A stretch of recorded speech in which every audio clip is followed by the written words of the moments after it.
Je m'appelle Carole Laubry, je suis associée fondatrice du cabinet Résultance, un cabinet spécialisé dans la transformation culturelle et managériale des organisations.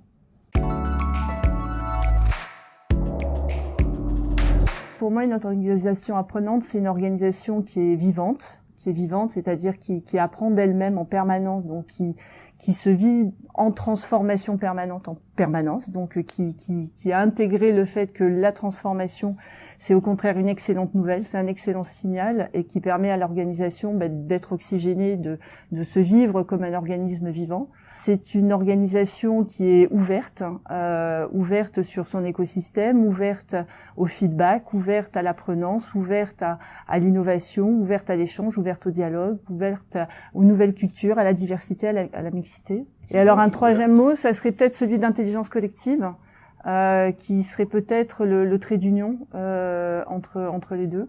L'intelligence collective qui est une posture, des outils et des méthodes en fait pour aller rechercher ce qu'il y a de bon et ce qu'il y a le potentiel que chacun a en soi.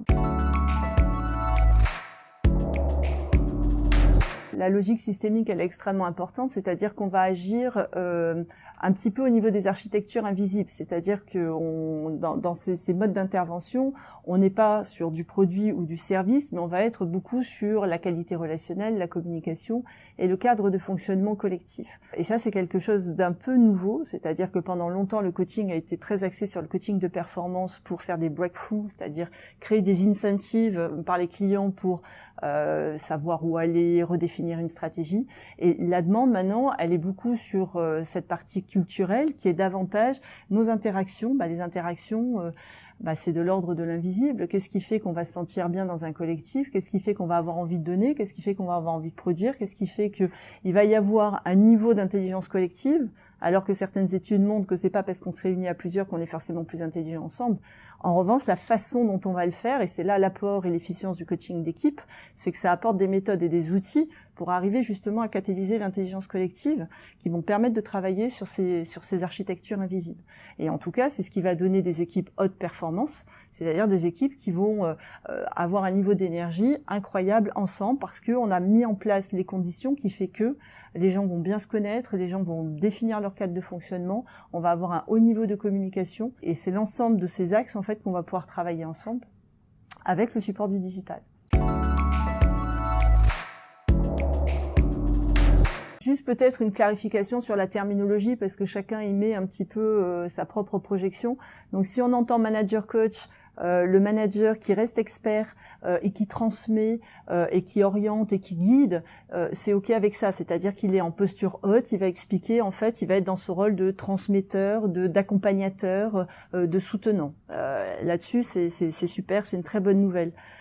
Donc là-dessus, on assiste vraiment à une mutation du rôle du management qui était très je te fixe les objectifs, je t'évalue, je te sanctionne. Voilà, ça c'était vraiment je te donne le cadre avant. Ça c'était les grandes missions avant qui étaient assignées aux managers. Maintenant les managers, ils ont ce rôle d'emporter, de révéler, d'accompagner, de soutenir. Donc on est davantage dans une posture qu'on va chercher chez le coach en termes de soutien et en termes de révélation, qui ne va pas jusque là où le travail des coachs va, c'est-à-dire dans cette posture basse qui est de révéler des modes de fonctionnement invisibles, parce que là-dessus, c'est une formation spécifique et les managers sont pas formés à ça. De plus en plus, certains le font, mais c'est pas une généralité. On peut pas demander à un manager de rentrer dans la partie invisible, en fait, de ses collaborateurs. C'est pas son rôle, parce que là, on peut rentrer dans la sphère du privé, dans la sphère de l'intime. Donc, à chacun son rôle. Faudrait pas créer du conflit par un mélange des genres et par un mélange des rôles. Donc tant que le manager reste dans son rôle d'impulseur, de révélateur, d'accompagnateur et de souteneur, c'est super. Ensuite, faut donner la main au coach pour faire ce travail plus en profondeur, pour amener le collaborateur. Donc là, on peut être à différents niveaux managériaux, puisque on est rarement dans du coaching avec des collaborateurs. Enfin, moi, ça m'est jamais arrivé. On est vraiment à des niveaux de manager. Une des difficultés, c'est qu'en fait, le manager est dans le système. Et que c'est sa propre appartenance au système qui fait qu'il n'a pas cette prise de recul sur le système qu'il génère lui-même. Donc comprendre un comportement dysfonctionnel de la part d'un collaborateur alors qu'on est soi-même en partie. Le sujet n'est jamais l'affaire de Pierre ou de Paul, c'est toujours l'affaire de la relation. Et donc faire de l'accompagnement de la relation quand on est soi-même dans la relation, c'est pas possible parce qu'on n'a pas cette capacité à prendre du recul.